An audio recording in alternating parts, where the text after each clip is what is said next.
Como vimos en el tema anterior, tanto para Sid Field como para Robert McKee, un guión es fundamentalmente estructura. Uno de los errores más generalizados y que revelan también una visión más ingenua suele ser confundir unos buenos diálogos o unos diálogos brillantes con un buen guión. Es eso a lo que estamos acostumbrados de qué bueno es el guión porque los diálogos son muy chispeantes.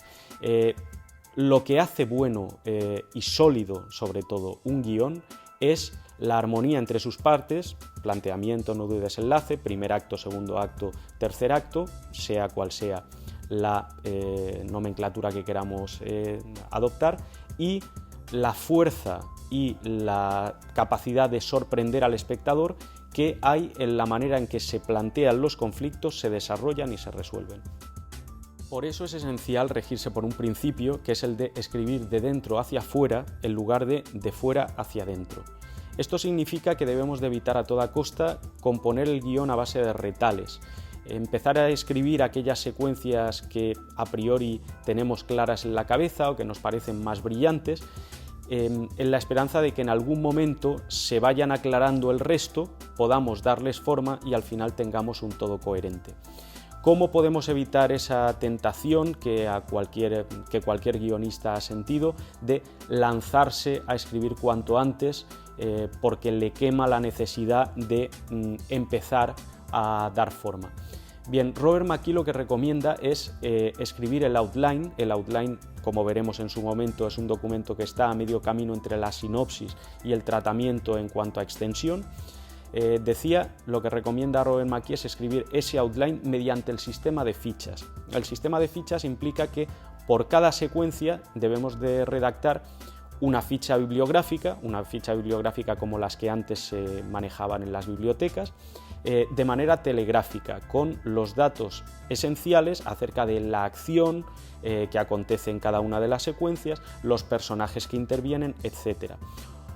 Actualmente esto lo podemos hacer con un procesador de textos, creando una carpeta y incluyendo tantos documentos equivalentes o por cada secuencia que preveamos que vayamos a incluir, como sea necesario. Esto nos va a permitir en cualquier momento probar estructuras nuevas, crear nuevos finales, alterar, modificar, eliminar, añadir secuencias y probar, hacer todo tipo de probaturas antes de lanzarnos a escribir. Solo cuando tengamos meridianamente clara cuál es la estructura general y cuál es la lógica de las acciones que hilvana una secuencia con otra, deberemos pasar a la escritura del guión propiamente dicho. En esto consiste escribir de dentro hacia afuera y es algo que presupone algo que debemos de hacer explícito, que es que a la hora de escribir ficción debemos de respetar el orden del relato. Es algo que es importante diferenciar del rodaje. Un rodaje, como sabemos, se lleva a cabo de manera acronológica y en función de cuáles sean las necesidades de producción. Por el contrario, a la hora de escribir un guión de ficción debemos de tener la paciencia suficiente como para escribir secuencia por secuencia respetando la lógica de las acciones.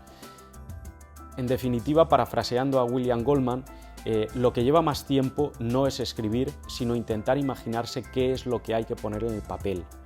Solo cuando tengamos claras las respuestas a toda una serie de preguntas, como de qué va nuestra historia, es decir, cuáles son el relato y la trama, de qué va realmente nuestra historia, es decir, cuáles son el subtexto y el discurso, quiénes son nuestros personajes, podremos empezar a escribir.